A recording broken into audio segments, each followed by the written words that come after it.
Price the Lord. കർത്താവിൻ്റെ അതിപരിശുദ്ധമായ നാമം ഇന്ന് പകലിൽ വാഴ്ത്തപ്പെടുമാറാകട്ടെ.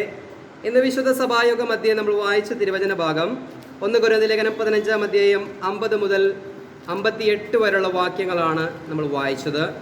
ഇന്നത്തെ സന്ദേശത്തിൻ്റെ ഒരു തലക്കെട്ട്, ഒരു ഹെഡിങ് നമ്മൾ ചിന്തിക്കുമ്പോൾ റാപ്ചർ എന്ന മർമ്മം എന്നുള്ളൊരു വിഷയം, അപ്പോൾ തന്നെ പത്രോസിൻ്റെ തിരിച്ചറിവുകളും എന്ന് പറഞ്ഞാൽ റാപ്ചർ എന്ന മർമ്മവും പത്രോസിൻ്റെ തിരിച്ചറിവുകളെ കുറിച്ചാണ് നമ്മൾ സംസാരിക്കാൻ പോകുന്നത്.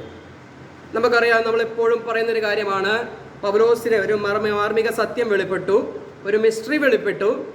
പല കാര്യങ്ങളെക്കുറിച്ചും അദ്ദേഹത്തിന് തനതായൊരു സുവിശേഷം ദൈവത്തിൻ്റെ വെളിപ്പാടിനാൽ പൗലോസ് പറയുന്നുണ്ട്, ഇത് ഞാൻ മനുഷ്യരിൽ നിന്ന് പ്രാപിച്ചതല്ല, മനുഷ്യരെന്നെ പഠിപ്പിച്ചതുമല്ല, പന്തിരുവരെന്നെ ഗ്രഹിപ്പിച്ചതുമല്ല, യേശുക്രിസ്തുവിൻ്റെ വെളിപ്പാടിനാൽ എനിക്ക് ഒരു സത്യം മനസ്സിലായി, എനിക്കൊരു വെളിപ്പാട് ലഭിച്ചു. വെളിപ്പാടിൻ്റെ ആധിക്യം മൂലം എന്ന് പറയത്തക്ക വണ്ണം പൗലോസിന് പടിപടിയായി വെളിപ്പാടുകൾ ലഭിക്കുവാനിടയായിത്തീർന്നു. അങ്ങനെ വെളിപ്പാടുകളിൽ ലഭിച്ച ഒരു മർമ്മമാണ് റാപ്ചർ എന്ന് പറയുന്ന ഒരു മർമ്മം. ക്രിസ്ത്യാനിയുടെ ഏറ്റവും വലിയൊരു പ്രത്യാശ നമ്മുടെ കർത്താവ് മധ്യാകാശത്തിൽ വന്ന് നമ്മെ ചേർക്കുന്നതാണ്. റാപ്ചറിന് വേണ്ടിയിട്ടാണ് നമ്മുടെ എല്ലാ ഉദ്യമങ്ങളും, എല്ലാ ലക്ഷ്യങ്ങളും, അല്ലെ? ഇന്ന് കർത്താവ് വന്നു കഴിഞ്ഞാൽ നമുക്കുള്ളതെല്ലാം ഈ ഭൂമിയിൽ വിട്ടിട്ട് വേണം നമുക്ക് എന്ത് ചെയ്യാൻ? കർത്താവിനോട് കൂടെ പോകുവാൻ, അല്ലെ? ഈ ശരീരം പോലും രൂപാന്തരപ്പെട്ടൊരു ശരീരത്തോടു കൂടെയാണ് നമ്മൾ കരകയറി പോകുന്നത്, അല്ലെ? അപ്പോൾ നമ്മൾ ചിന്തിക്കും, അയ്യോ, എൻ്റെ ഈ ലോകത്തിലുള്ള വീട്, വസ്തുക്കള്, 1 കോടി 2 കോടി 3 കോടി രൂപയുടെ ആസ്തികള്, ഇതെല്ലാം നഷ്ടമായി പോകുമല്ലോ എന്ന് ആരെങ്കിലും ചിന്തിച്ചാൽ ഒന്ന് ഓർത്തുകൊള്ളണം, നമ്മൾ പോകുന്ന ഇടം നമുക്ക് നഷ്ടമുള്ള ഒരു ഇടമല്ല. ഇവിടെ ഉപേക്ഷിക്കുന്നതിനേക്കാൾ ശ്രേഷ്ഠകരമായ ഒരു അവസ്ഥയിലേക്കാണ് ദൈവം നമ്മെ കൊണ്ടുപോകുന്നത്. അതുകൊണ്ട് ഈ ഭൂമിയിലുള്ളത് ഇട്ടുകൊണ്ട് പോകണമല്ലോ എന്ന് ഓർത്ത് ആരും ആകുലപ്പെടേണ്ട. നമുക്ക് ലഭിക്കാനിരിക്കുന്നത് ഇതിലും മഹത്വമുള്ളൊരു ശരീരവും ഇതിലും മഹത്വമുള്ളൊരു അവസ്ഥയും ആണ് നമുക്ക് ലഭിക്കാനിരിക്കുന്നത്. അപ്പം നമ്മൾ പോകുന്നത് ഒന്നുമില്ലാത്തൊരിടത്തേക്കല്ല, ഇന്ന് കാണുന്നതിലും, അല്ലെ, ഒരു കണ്ണും കണ്ടിട്ടില്ല, ഒരു ചെവിയും കേട്ടിട്ടില്ല എന്ന് പറയുന്ന തരത്തിലേക്കുള്ളൊരു അനുഗ്രഹത്തിലേക്കാണ് നമ്മൾ പോകുന്നത്. Price the Lord, hallelujah.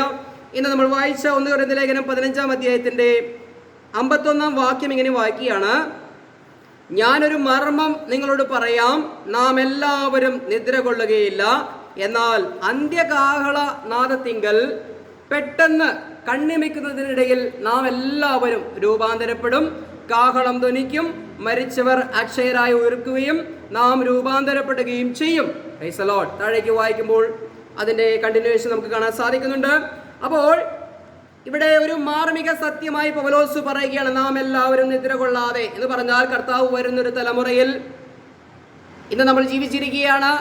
ഇന്ന് കർത്താവ് വന്നു കഴിഞ്ഞാൽ ജീവനോടിരിക്കുന്ന നമ്മൾ ഇനി മരണം കാണുകയില്ല, രൂപാന്തരപ്പെട്ട് നമ്മൾ എടുക്കപ്പെടുകയാണ്. അങ്ങനെ ഒരു അനുഗ്രഹം നമ്മുടെ തലമുറയിൽ ഉണ്ട് എന്ന് ഞാൻ വിശ്വസിക്കുകയാണ്. അപ്പോൾ തന്നെ മരിച്ചവര് പുനരുദ്ധാനം പ്രാപിച്ച് കർത്താവിൻ്റെ സന്നിധിയിലേക്ക് എടുക്കപ്പെടും, കണ്ണുമിക്കുന്നത്ര വേഗത്തിൽ എടുക്കപ്പെടും. എന്നിട്ട് പറയുകയാണ്, ഹേ മരണമേ, നിന്റെ ജയം എവിടെ എന്ന് ഉദ്ഘോഷിക്കുവാനിടയായിത്തീരുമെന്ന് അപ്പോസ്തലനായ പൗലോസ് പറയുകയാണ്. ഹേ മരണമേ, നിന്റെ ജയം എവിടെ? അല്ലെ, ലോകത്തുള്ള മനുഷ്യരിൽ പലരും പല നിലകളിൽ ഉയർത്തെഴുന്നേറ്റിട്ടുണ്ട്. കർത്താവ് ആദ്യഫലമായി ഉയർത്തെഴുന്നേറ്റു, കർത്താവിനോട് കൂടെ ഒരു കൂട്ടം ജനങ്ങൾ ഉയർത്തെഴുന്നേറ്റു.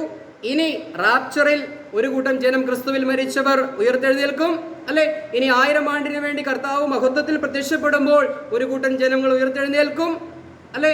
അതിനുശേഷം 1000 ആണ്ടും കഴിഞ്ഞ് വെള്ളസിംഹാസന ന്യായവിധിക്കായി ഒരു കൂട്ടം ജനം ഉയർത്തെഴുന്നേൽക്കുമെങ്കിലും കുറച്ചു പേർക്ക് മാത്രമാണ് മരണം കാണാതെയുള്ള നിത്യതയിലേക്ക് പ്രവേശിക്കുവാൻ ഭാഗ്യം ലഭിക്കുന്നത്. ബാക്കി ഭൂരിഭാഗം പേരും നിത്യമായ മരണത്തിലേക്ക് മാറ്റപ്പെടും എന്നുള്ളത് മനസ്സിലാക്കാൻ സാധിക്കുന്നുണ്ട്. അപ്പോൾ ഇവിടെ പൗലോസ് പറയുകയാണ്, ഹേ മരണമേ, നിന്റെ ജയം എവിടെ എന്ന് പറയുമ്പോൾ നമ്മൾ എപ്പോഴാണ് മരണത്തെ തോൽപ്പിക്കുന്നത്? കർത്താവ് മധ്യാകാശത്തിൽ വരുമ്പോൾ ക്രിസ്തുവിന്റെ ശരീരമാകുന്ന സഭ ഇത് വിജയപ്രഖ്യാപനമായി പറയും, ഹേ മരണമേ, നിന്റെ വിജയം എവിടെ എന്ന് നമ്മൾ പറയും. ശേഷിക്കുന്നവർക്ക് അത് പറയാൻ കഴിയുകയില്ല. 1000 ആണ്ടിൽ പ്രവേശിക്കുന്നവർക്ക് അത് പറയാൻ കഴിയുകയില്ല. ഇനി മുന്നോട്ടുള്ള പുനരുദ്ധാന നിരകളിൽ പുനരുദ്ധാനം പ്രാപിച്ച് നിത്യതയിലേക്ക് പ്രവേശിക്കുന്നവർക്കെയും പറയുവാനിടയായിത്തീരും, ഹേ മരണമേ, നിന്റെ വിജയം എവിടെ എന്ന് ചോദിക്കുവാനിടയായിത്തീരും. എന്നാൽ നമ്മളോ കർത്താവിൻ്റെ മധ്യാകാശ വരവിലാണ് മരണം നീങ്ങിപ്പോയി നമുക്ക് നിത്യതയിലേക്ക് കടക്കുവാൻ കഴിയുന്നത് എന്നുള്ളത് ഇവിടെ മനസ്സിലാക്കാൻ സാധിക്കുന്നുണ്ട്. Price the Lord, hallelujah. അപ്പോൾ നമ്മൾ ചിന്തിക്കുന്ന വിഷയം റാപ്ചർ എന്ന മർമ്മം പൗലോസിന് വെളിപ്പെട്ടു. എന്നാൽ പൗലോസിന് വെളിപ്പെട്ട സുവിശേഷം ഇങ്ങനെ ഒരു തനതായ സുവിശേഷമാണ് എന്ന് ലോകത്തോട് പറയുമ്പോൾ അവർക്കത് മനസ്സിലാക്കാൻ സാധിക്കുന്നില്ല. ഒരു കാലഘട്ടത്തിൽ പൗലോസ് പറയുന്ന സുവിശേഷം 12 പേരിൽ ശ്രേഷ്ഠ അപ്പോസ്തലനായ പത്രോസിന് പോലും തിരിച്ചറിഞ്ഞില്ല എന്നുള്ളത് നമുക്ക് അറിയാവുന്നൊരു കാര്യമാണ്. അതുകൊണ്ടാണ് റാപ്ചർ എന്ന മർമ്മവും അപ്പോസ്തലനായ പത്രോസിന്റെ തിരിച്ചറിവുകളും എന്നുള്ള ഒരു ഹെഡിങ്ങിൽ അല്പകാര്യങ്ങൾ ചിന്തിക്കുന്നത്. ഇത് കേൾക്കുമ്പോഴെങ്കിലും ഇന്ന് ഈ ലോകത്ത് മനസ്സിലാക്കാതെ കിടക്കുന്ന, അല്ലെങ്കിൽ ഈ സത്യം മനസ്സിലാക്കാതെ കിടക്കുന്ന പല പ്രിയപ്പെട്ടവരുടെയും കണ്ണുകളെ പ്രകാശിപ്പിക്കേണ്ടതിന് ദൈവം തന്ന ഒരു ചിന്ത അപ്പോസ്തലനായ പത്രോസിന്റെ തിരിച്ചറിവുകളിലൂടെ നമുക്ക് കടന്നു പോകാൻ ആഗ്രഹിക്കുകയാണ്. Price the Lord. ഹല്ലേലൂയ.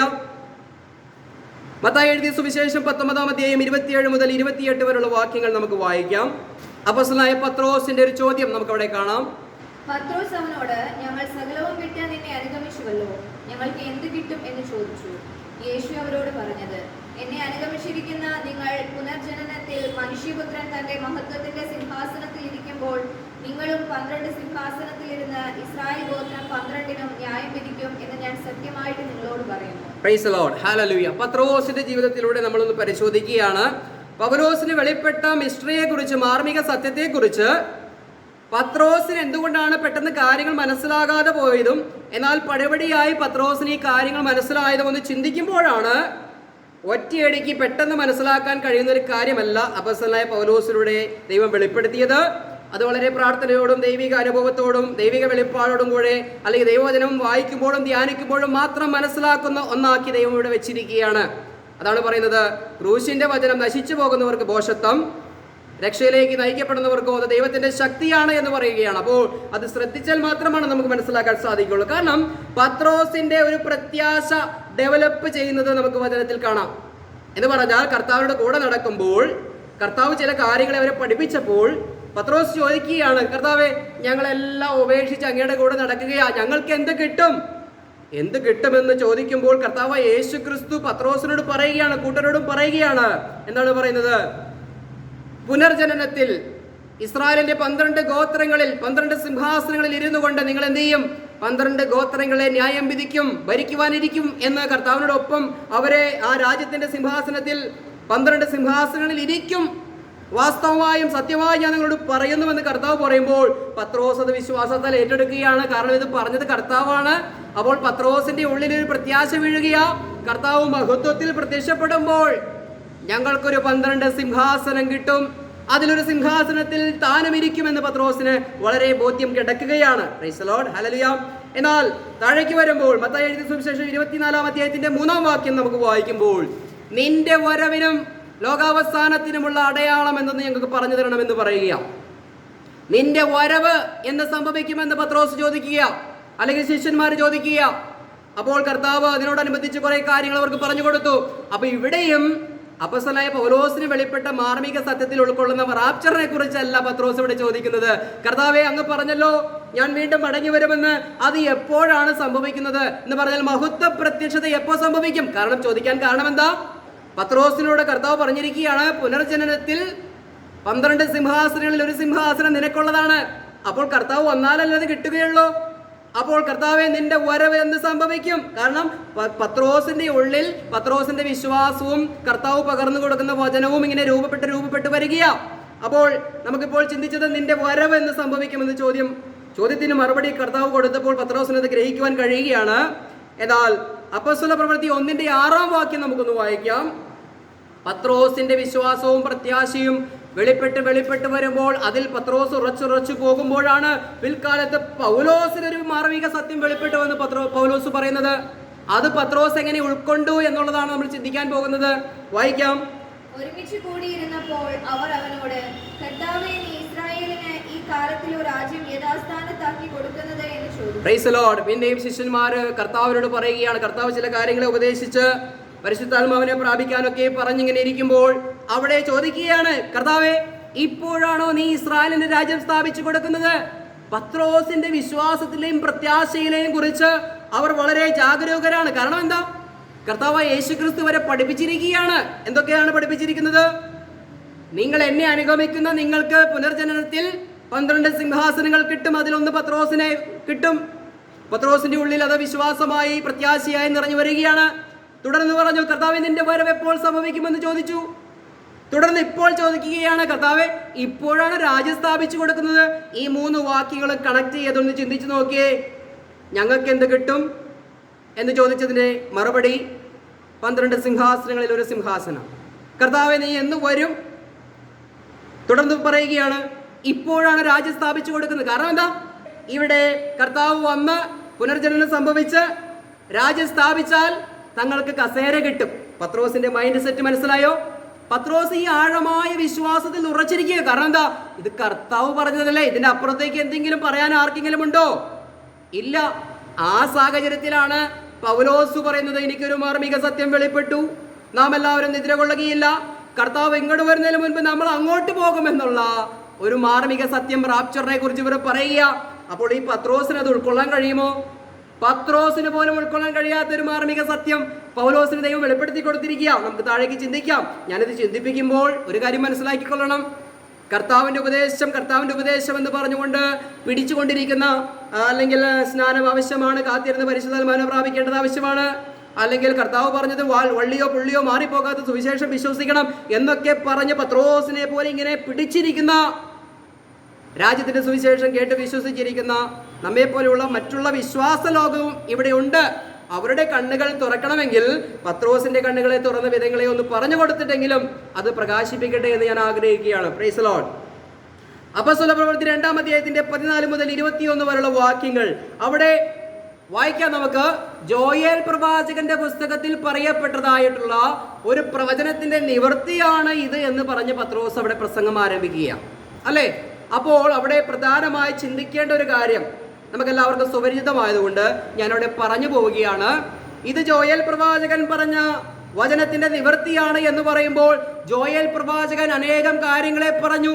അതിന്റെ പ്രാരംഭ നിവൃത്തികൾ മാത്രമാണ് അവിടെ ഇപ്പോൾ, അതായത് അപ്പോസ്തല പ്രവൃത്തി 2-ൽ വന്ന് നിൽക്കുമ്പോൾ സംഭവിച്ചിട്ടുള്ളത്.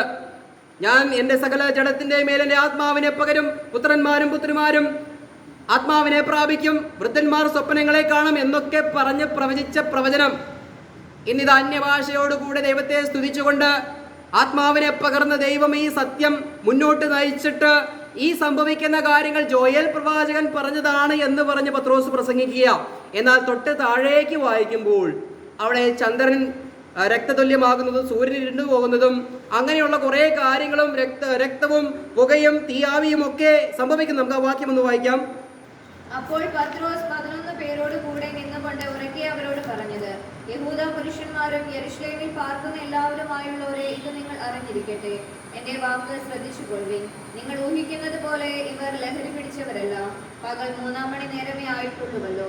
ഇത് യോവേൽ പ്രവാചകൻ മുഖാന്തരം അരുളി ചെയ്തതത്രേ. അതെന്തെന്നാൽ അന്ത്യകാലത്ത് ഞാൻ സകല ജഡത്തിന്മേലും എന്റെ ആത്മാവിനെ പകരും.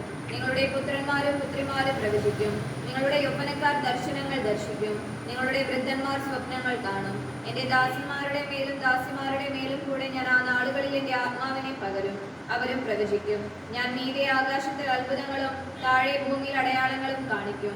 രക്തവും തീയും പുകയാവിയും തന്നെ. Price the Lord. രക്തവും തീയും പുകയാവിയും തന്നെ. കർത്താവിന്റെ വലുതും പ്രസിദ്ധവുമായ നാൾ വരും മുൻപേ സൂര്യനിരളായും ചന്ദ്രൻ രക്തമായും മാറിപ്പോകും എന്നിങ്ങനെ പറഞ്ഞ് ജോയേൽ പ്രവചിച്ചു വെച്ച ആ പ്രവചന വാക്യങ്ങൾ വായിക്കുകയാണ്. എന്ന് പറഞ്ഞാൽ അപ്പോസ്തല പ്രവൃത്തി 2-ാം അധ്യായത്തിൽ സംഭവിക്കുന്നത് ജോയേൽ പ്രവാചകൻ പറഞ്ഞതാണ്. ആ പറഞ്ഞതിന്റെ തുടക്ക സംഭവം എന്താണ്? അന്ത്യകാലത്ത് ഞാൻ സകല ജഡത്തിന്മേലും എൻ്റെ ആത്മാവിനെ പകരും, നിങ്ങളുടെ പുത്രന്മാരും പുത്രിമാരും പ്രവചിക്കും, നിങ്ങളുടെ യൗവനക്കാർ ദർശനങ്ങൾ ദർശിക്കും, നിങ്ങളുടെ വൃദ്ധന്മാർ സ്വപ്നങ്ങൾ കാണും. ഈ കാര്യങ്ങൾ അവിടെ പരിശുദ്ധാത്മാവിന്റെ നിറവോടുകൂടി സംസാരിക്കുമ്പോൾ സംഭവിച്ചു തുടങ്ങുകയാണ്. ഇതിനു ശേഷം എന്ത് സംഭവിക്കണം? ഇസ്രായേലിൽ ഒരു മഹാപീഡന കാലം സംഭവിക്കണം. അവിടെയാണ് ഇവിടെ തീയും പുകയാവിയും രക്തവും ചന്ദ്രനൊക്കെ ആയിത്തീരുന്ന ചില സാഹചര്യങ്ങൾ, സൂര്യനിരളാകും, ചന്ദ്രൻ രക്തമായി തീരും എന്നൊക്കെയുള്ള പ്രവചനങ്ങൾ സംഭവിക്കാൻ പോകുന്നു എന്നങ്ങനെ പ്രവചിച്ച് പറയുകയാണ് പത്രോസ്. പക്ഷേ നമുക്കറിയാം, ഈ സൂര്യനിരളായതോ ചന്ദ്രൻ രക്തമായി തീർന്നതോ വലിയ അത്ഭുതങ്ങളോ അടയാളങ്ങളോ അല്ലെങ്കിൽ തീയും പുകയാവിയോ ഒന്നും ആദ്യ നൂറ്റാണ്ടിൽ കണ്ടില്ല. കാരണം എന്താ? ഇസ്രായേൽ ജനത്തോട് ഈ യോയേൽ പ്രവാചകന്റെ പ്രവചനം നിവർത്തിക്കുന്നുവെന്ന് പറഞ്ഞപ്പോൾ അവിടെ സ്വീകരണമല്ല ഉണ്ടായത്, തിരസ്കരണമാണ് ഉണ്ടായത്, അല്ലെ? പത്രോസ് തുടർന്നുള്ള അധ്യായങ്ങളിൽ പ്രസംഗിച്ച് ഇങ്ങനെ മുന്നോട്ട് പോവുകയാ. അവിടെയാണ് 3-4 അധ്യായങ്ങൾ മുന്നോട്ട് പോകുമ്പോൾ അവിടെ എല്ലാം കാണാം. പ്രമാണികളും ജനസമൂഹവും മുഴുവനും ഇതിനെ തിരസ്കരിക്കുന്ന ഒരു ഭൂരിഭാഗത്തെയാണ് നമ്മൾ കാണുന്നത്. അപ്പോഴാണ് ദൈവത്തിന്റെ പ്രോഗ്രാമിൽ ചെറിയൊരു മാറ്റം വരുത്തിക്കൊണ്ട് അപ്പസ്തലനായ പൗലോസിനെ ദൈവം തിരഞ്ഞെടുക്കുന്നു. എന്ന് പറഞ്ഞാൽ യഹൂദനിൽ നിന്നും ജാതികളിലേക്ക് ഈ സുവിശേഷം മാറാൻ പോകുന്നതിന്റെ തുടക്കമായി, പ്രഥമ വ്യക്തിയായി അപ്പസ്തല പ്രവൃത്തി 9-ാം അധ്യായത്തിൽ അപ്പസ്തലനായ പൗലോസിനെ ദൈവം തിരഞ്ഞെടുക്കുകയാണ്. അല്ലെ, അപ്പസ്തലനായ പൗലോസിനെ ദൈവം തിരഞ്ഞെടുത്ത് ശുശ്രൂഷ ഏൽപ്പിച്ച് ഏകദേശം അപ്പസ്തല പ്രവൃത്തി 13-ാം അധ്യായം മുതൽ ബൈബിളിൽ കാര്യങ്ങൾ തുടർന്ന് പഠിക്കുമ്പോൾ വെളിപ്പാട് പുസ്തകം 6-ാം അധ്യായത്തിൽ അതിന്റെ 6-ാം മുദ്ര പൊട്ടുന്നത് വരെയുള്ള കാലഘട്ടം അപ്പോസ്തലനായ പൗലോസിന് വെളിപ്പെടുത്തി കൊടുത്ത കൃപായുഗത്തെ കുറിച്ച് സവിസ്തരം അവിടെ പറഞ്ഞിരിക്കുകയാണ്. ആ സവിസ്തരമായ അല്ലെങ്കിൽ നീണ്ടുനിന്ന ഈ കൃപായുഗത്തിന്റെ ഒടുവിലാണ് അപ്പോസ്തലനായ പൗലോസ് ഇപ്പോൾ പറഞ്ഞതുപോലെ, ഞാനൊരു മാർമിക സത്യം നിങ്ങളോട് പറയാം, നാം എല്ലാവരും നിദ്ര കൊള്ളുകയില്ല.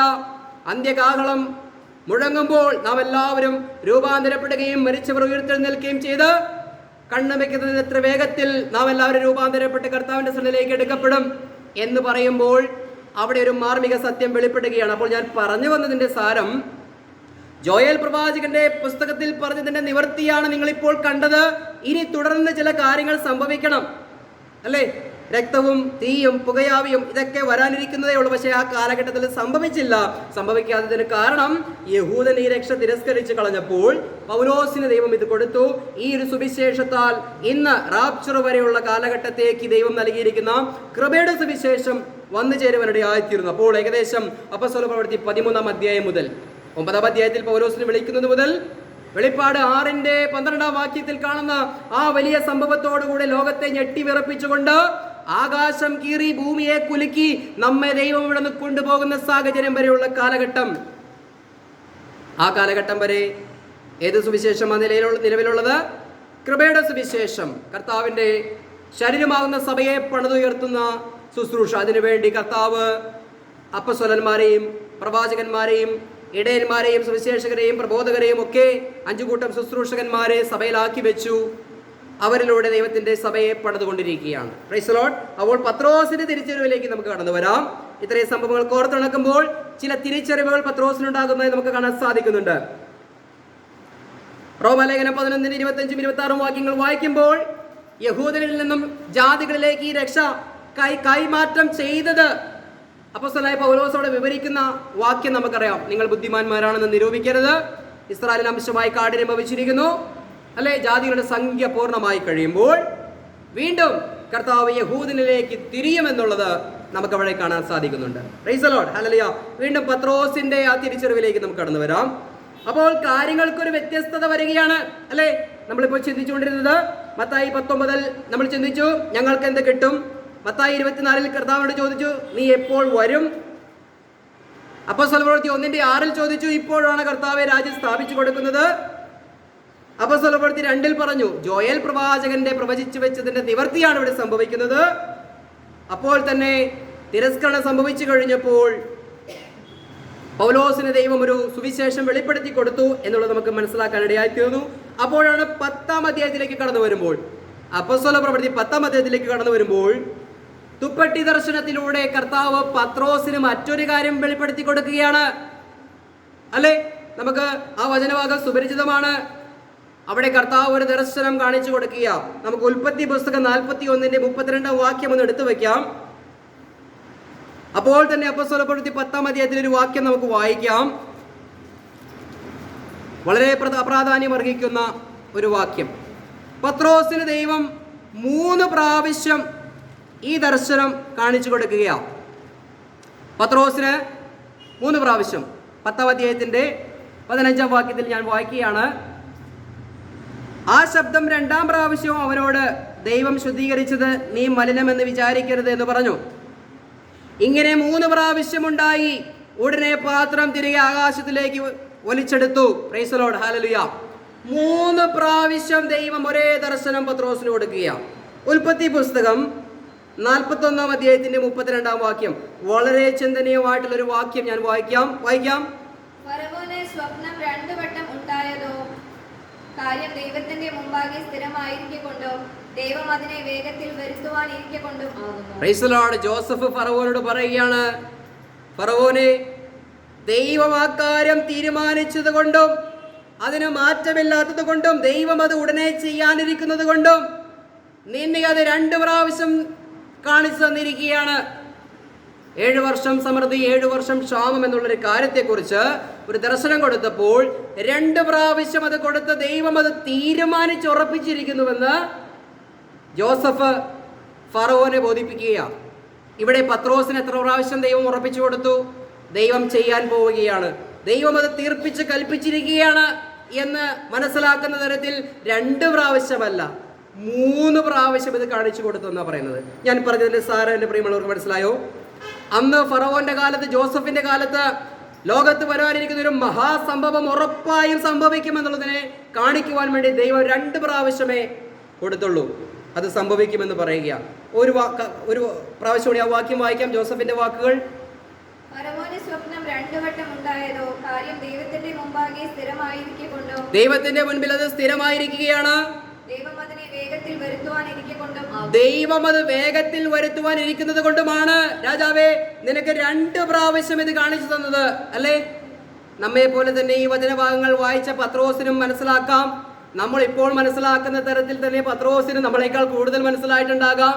ഇവിടെ ദൈവം 3 പ്രാവശ്യം കാണിച്ചു കൊടുക്കുക. അതിൽ നിന്ന് നമുക്ക് എന്ത് വായിച്ചെടുക്കാം? ഈ കാണുന്ന ഒരു തുപ്പട്ടി ദർശനം, അല്ലേ? അറുത്ത് ഭക്ഷിക്കാൻ പറഞ്ഞപ്പോൾ, അല്ലേ, അതിൽ കാണുന്ന സകല ജീവിവർഗങ്ങളും, യഹൂദനെ സംബന്ധിച്ച് നിശ്ചിതമായ പല ജീവിവർഗങ്ങളും അതിനകത്തുണ്ട്. അതിനെ ഒന്നും ഉൾക്കൊള്ളാൻ യഹൂദന് കഴിയുകയില്ല. എന്നാൽ അതിനെല്ലാം ഉൾക്കൊള്ളിക്കുന്ന ദൈവം ശുദ്ധീകരിച്ച ഒരു കൂട്ടം ജനത്തെ ഈ ഭൂമിയിൽ നിന്നും പെട്ടെന്ന് ആകാശത്തിലേക്ക് എടുക്കുമെന്ന് പത്രോസിനോട് 3 പ്രാവശ്യം കാണിച്ചു കൊടുത്തിട്ട് പറയുകയാണ്.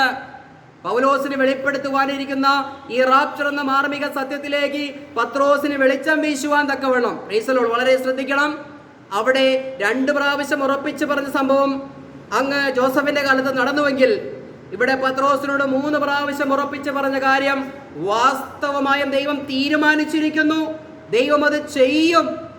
ഇന്ന് അതിന്റെ തെളിവുകളല്ലേ നമ്മൾ ഓരോരുത്തരും പത്രോസിന് കൊടുത്ത, അല്ലേ, വഴിവെക്കിൽ നിന്നിരുന്ന, ദൈവത്തിന് കൊള്ളാകുന്നവരല്ലാതിരുന്ന, യാതൊരു ഗുണവുമില്ലാതിരുന്ന ആ ദുപ്പട്ടി ദർശനത്തിൽ ദൈവം കാണിച്ചു കൊടുത്ത ആ പാത്രത്തിലുണ്ടായിരുന്ന അശുദ്ധ മൃഗങ്ങളെ പോലെയുള്ള അശുദ്ധരായിരുന്ന നമ്മെ ശുദ്ധീകരിച്ച് ദൈവം ചെയ്യുക, കർത്താവിന്റെ സഭയായി ദൈവം ചേർക്കാൻ പോവുക.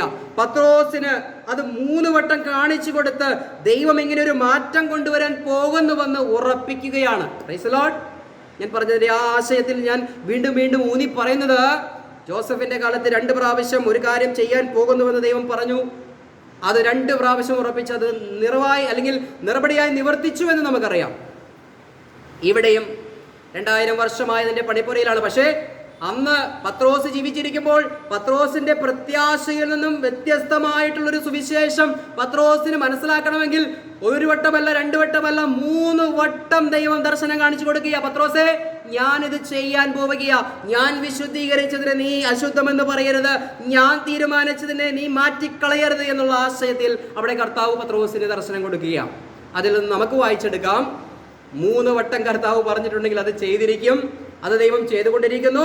ഇനി കർത്താവ് മധ്യാകാശത്തിൽ വന്ന് നമ്മെ ചേർക്കും. നമ്മൾ ചിന്തിക്കുന്ന വിഷയം എന്താ? റാപ്ചർ എന്ന മർമ്മവും പത്രോസിന്റെ ഈ വിഷയത്തിലുള്ള തിരിച്ചറിവിലേക്കും നമ്മൾ മുന്നോട്ട് പോവുകയാണ്. Price the Lord, hallelujah. തന്നെയുമല്ല, ഗലാത്യ ലേഖനം 2-ാം അധ്യായത്തിന്റെ 2-ാം വാക്യവും 2-ാം അധ്യായത്തിന്റെ 8-ാം വാക്യവും വായിച്ചു കഴിഞ്ഞാൽ അവിടെ നമുക്ക് എല്ലാവർക്കും അറിയാവുന്ന ഒരു വചനം ഞാൻ പറഞ്ഞു പോവുകയാണ്, എടുത്തു വെക്കാം. അപ്പോസ്തലനായ പൗലോസ് പറയുകയാണ്, ഞാൻ ഓടിയതോ വ്യർത്ഥമാകാതിരിക്കാൻ ഒരു വെളിപ്പാടനുസരിച്ച് എവിടെ പോയി? ജെറുസലേമിൽ പോയി താൻ ജാതികളുടെ അടുക്കൽ പറയുന്ന സുവിശേഷം വിശേഷാൽ പ്രമാണികളോട് എന്ന് പറഞ്ഞാൽ 12 പേരോട്, പത്രോസിനോടും കൂട്ടരോടും അറിയിക്കുകയാ. പ്രത്യേകം പറയുകയാണ്, ഞാൻ ഓടിയതുമായ ഈ കൃപയുടെ സുവിശേഷം വ്യർത്ഥമായി പോകാതിരിക്കുവാൻ കാര്യങ്ങൾ ദൈവം ചെയ്യുകയാണ്. പൗലോസിനെ വിട്ട് പത്രോസിനെ ഗ്രഹിപ്പിക്കുകയാണ്. Praise the Lord. 2-ാം വാക്യവും 8-ാം വാക്യവും നമുക്കൊന്ന് വായിക്കാം. ഞാൻ ഒരു വെളിപ്പാടനുസരിച്ച് അത്രേ പോയത്. ഞാൻ ഓടിയതോ വെറുതെ എന്ന് വരാതിരിപ്പാൻ ഞാൻ ജാതികളുടെ ഇടയിൽ പ്രസംഗിക്കുന്ന സുവിശേഷം അവരോട് വിശേഷാൽ പ്രമാണികളോട് വിവരിച്ചു. Price the Lord. അതിന്റെ 8-ാം വാക്യം.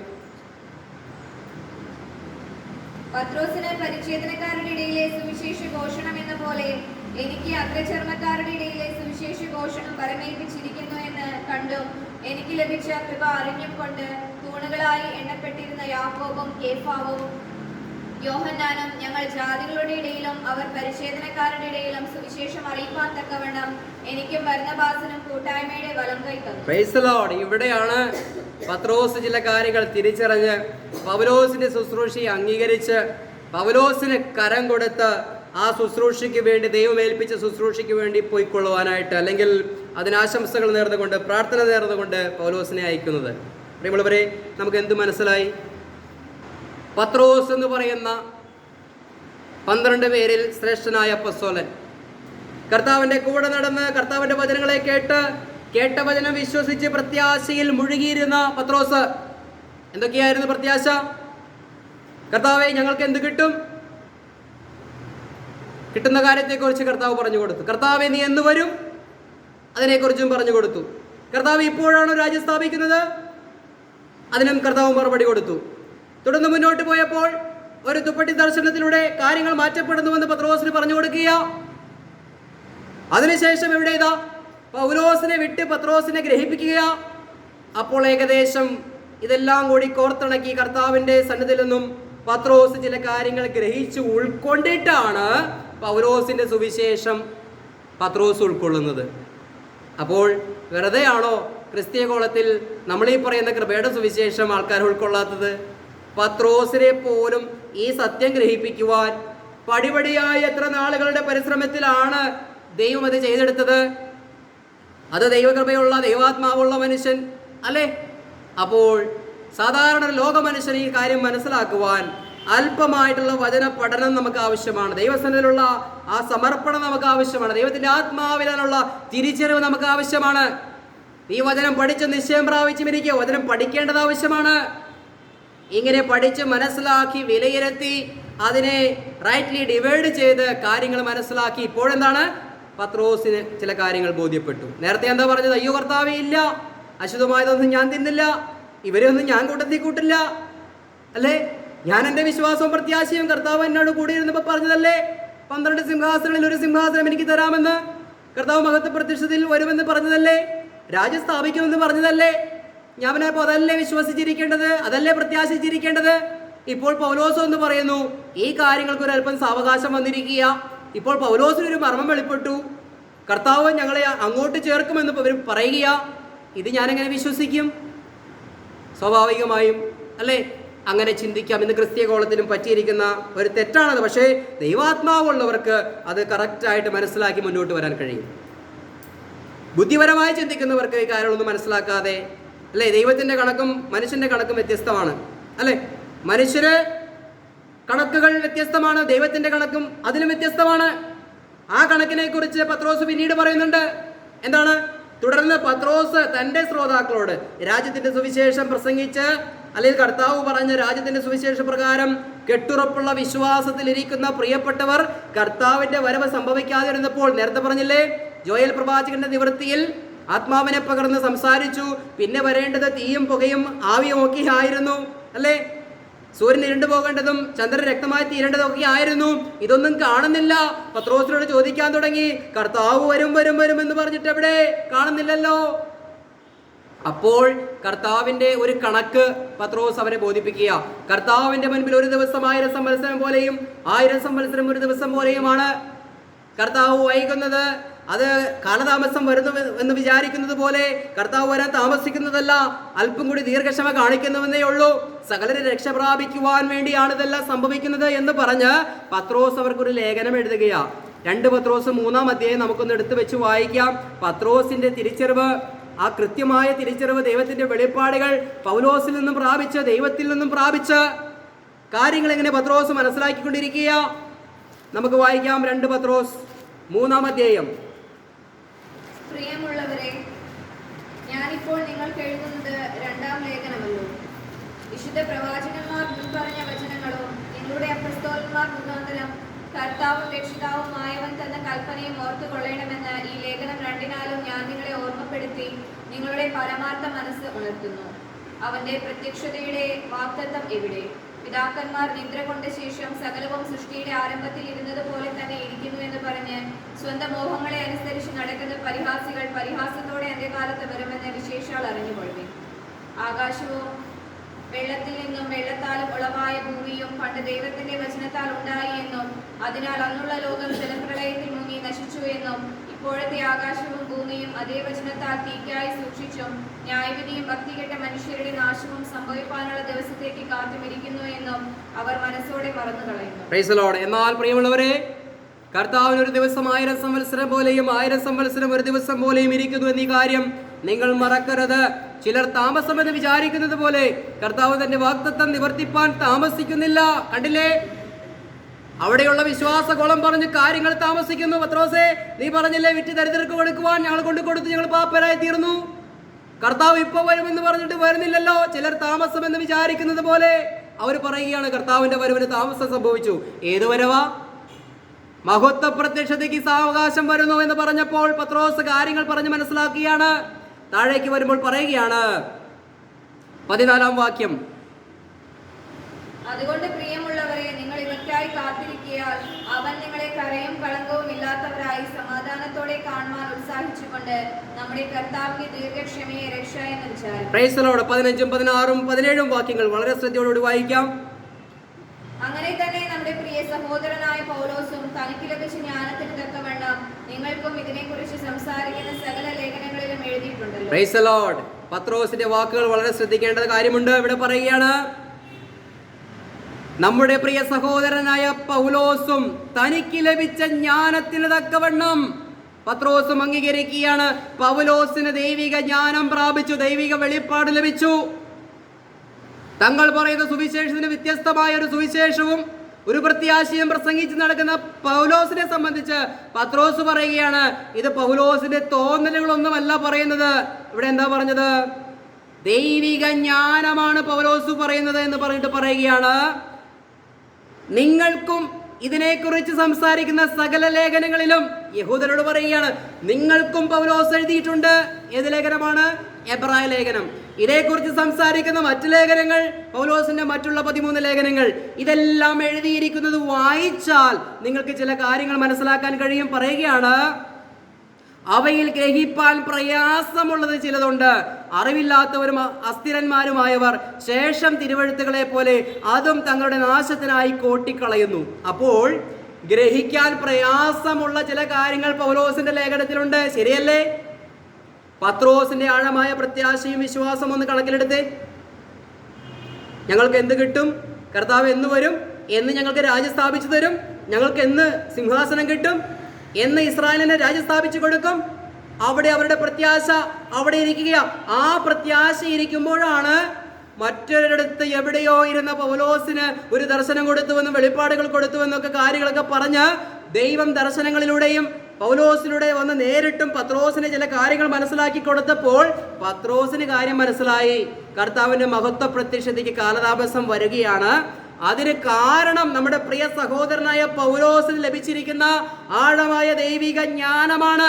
റാപ്ചർ എന്ന് പറയുന്ന സംഗതിയാണ്, ക്രിസ്തുവിന്റെ ശരീരം എന്ന് പറയുന്ന സംഭവമാണ് ഇവിടെ സംഭവിച്ചുകൊണ്ടിരിക്കുന്നത് എന്നുള്ളത് തൻ്റെ ശ്രോതാക്കളെ മനസ്സിലാക്കി കൊടുക്കുക. പ്രത്യേകം പറയുകയാണ്, അത് വായിച്ചാൽ നിങ്ങൾക്ക് കാര്യം മനസ്സിലാക്കാൻ കഴിയും. തന്നെയുമല്ല, ഇവിടെ പറയുകയാണ്,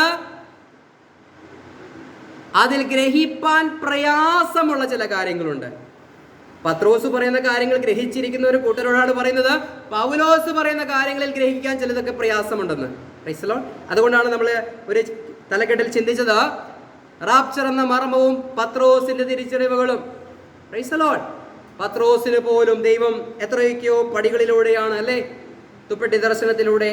പൗലോസ് ഗലാത്യ ലേഖനം 2-ാം അധ്യായത്തിൽ പൗലോസ് ജെറുസലേമിൽ പോയി അപ്പോസ്തലന്മാരെ ഗ്രഹിപ്പിക്കുന്നതൊക്കെയും നമ്മൾ കണ്ട് മനസ്സിലാക്കി കഴിയുമ്പോൾ ആകെ മൊത്തത്തിലൊരു ചേഞ്ച് യഹൂദനിൽ നിന്നും പ്രോഗ്രാം ജാതികളിലേക്ക് മാറി എന്നുള്ളത് നമുക്ക് കാണാൻ സാധിക്കുന്നുണ്ട്. അങ്ങനെ പത്രോസും ഈ ശുശ്രൂഷയെ അംഗീകരിക്കുകയാണ്. കർത്താവിന്റെ മഹത്വ പ്രത്യക്ഷത താമസം വരും. അതിനു മുൻപേ പൗലോസിന് വെളിപ്പെട്ട സുവിശേഷത്തിൽ അടങ്ങിയിരിക്കുന്ന റാപ്ചറിന് വേണ്ടി കർത്താവ് മധ്യാകാശത്തിൽ വരുമെന്നുള്ള തിരിച്ചറിവ് പത്രോസിനുണ്ടായിരുന്നു. പത്രോസ് ഗ്രഹിച്ച കാര്യം, പൗലോസ് ഗ്രഹിപ്പിച്ച കാര്യം പിന്നീട് യോഹന്നാൻ വെളിപ്പാട് പുസ്തകം 6-ാം അധ്യായത്തിൽ ഒരു കൂട്ടം ജനത്തെ 7-ാം അധ്യായത്തിൽ സ്വർഗത്തിലെ സിംഹാസനത്തിന്റെ മുൻപിൽ കാണുകയാണ്. എണ്ണിത്തിട്ടപ്പെടുത്താൻ കഴിയാത്തൊരു മഹാപുരുഷാരത്തെ. അവിടെയും ആ സമയം നടക്കുമ്പോൾ, അല്ലെങ്കിൽ ആ നിവർത്തി നടക്കുമ്പോൾ, അല്ലെങ്കിൽ അതിൻ്റെ ആ ദൈവം വെളിപ്പെടുത്തി കൊടുക്കുമ്പോൾ യോഹന്നാന് പോലും ഈ സംഗതി മനസ്സിലാകുന്നില്ല. അപ്പോൾ തിരുവചനത്തിൽ ഇത് രേഖപ്പെടുത്തി വെച്ചിട്ടുണ്ട്. അത് വായിക്കുന്നവർക്കും മനസ്സിലാക്കുന്നവർക്കും എളുപ്പത്തിൽ ഈ കാര്യങ്ങൾ മനസ്സിലാക്കാൻ കഴിയും. എന്ത് മനസ്സിലാക്കാൻ കഴിയും? പൗലോസിന് വെളിപ്പെട്ട ഈ മാർമിക സത്യം എന്ന് പറയുന്ന റാപ്ചറും, അപ്പോൾ തന്നെ ഇതാ വരുന്നു എന്ന് പറഞ്ഞ ദൈവരാജ്യത്തിന് അല്പം സാവകാശം വന്നു. കാനാൻ ദേശം ലക്ഷ്യമാക്കി പോയ ജനത്തിന് 40 വർഷം ദൈവം ചെയ്തു കാലം താമസിപ്പിച്ചു, അവരുടെ അവിശ്വസ്തത മൂലം. ഇവിടെ ഇതാ 40 സംവത്സരമല്ല, 40 ജൂബിലികൾ.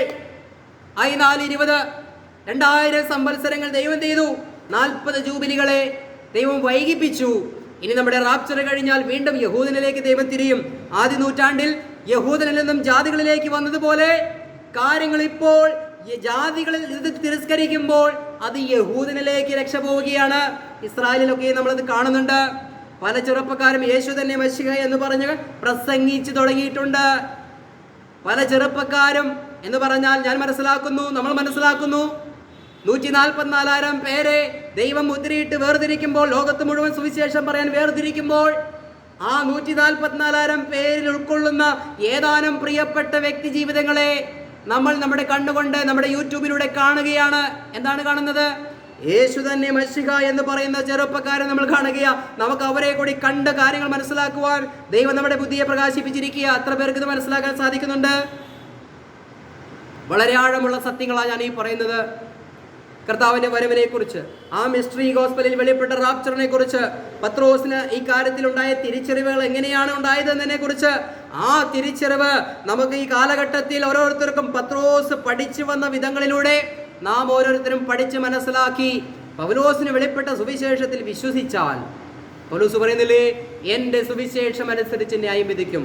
പൗലോസിനെ ദൈവം ഏൽപ്പിച്ച സുവിശേഷത്തെ പൗലോസിന്റെ സുവിശേഷം എന്ന് പറയുകയാണ്, ദൈവവചനത്തിൽ രേഖപ്പെടുത്തിയിരിക്കുക.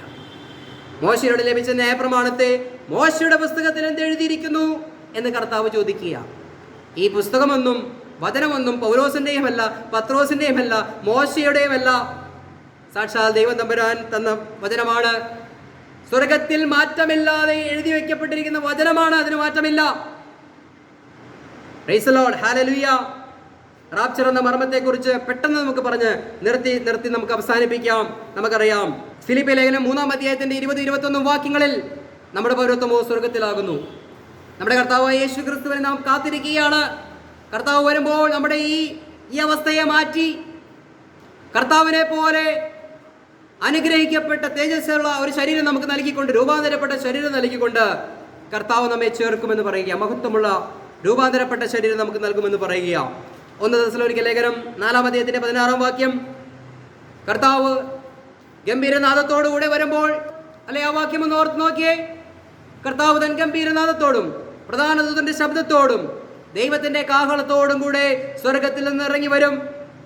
അപ്പോസ്തലനായ പൗലോസ് പറഞ്ഞു, അന്തിമ കാഹളത്തിങ്കൽ, അവസാന കാഹളത്തിങ്കൽ നാം എല്ലാവരും രൂപാന്തരപ്പെടും, മരിച്ചവർ ഉയർത്തെഴുന്നേൽക്കും.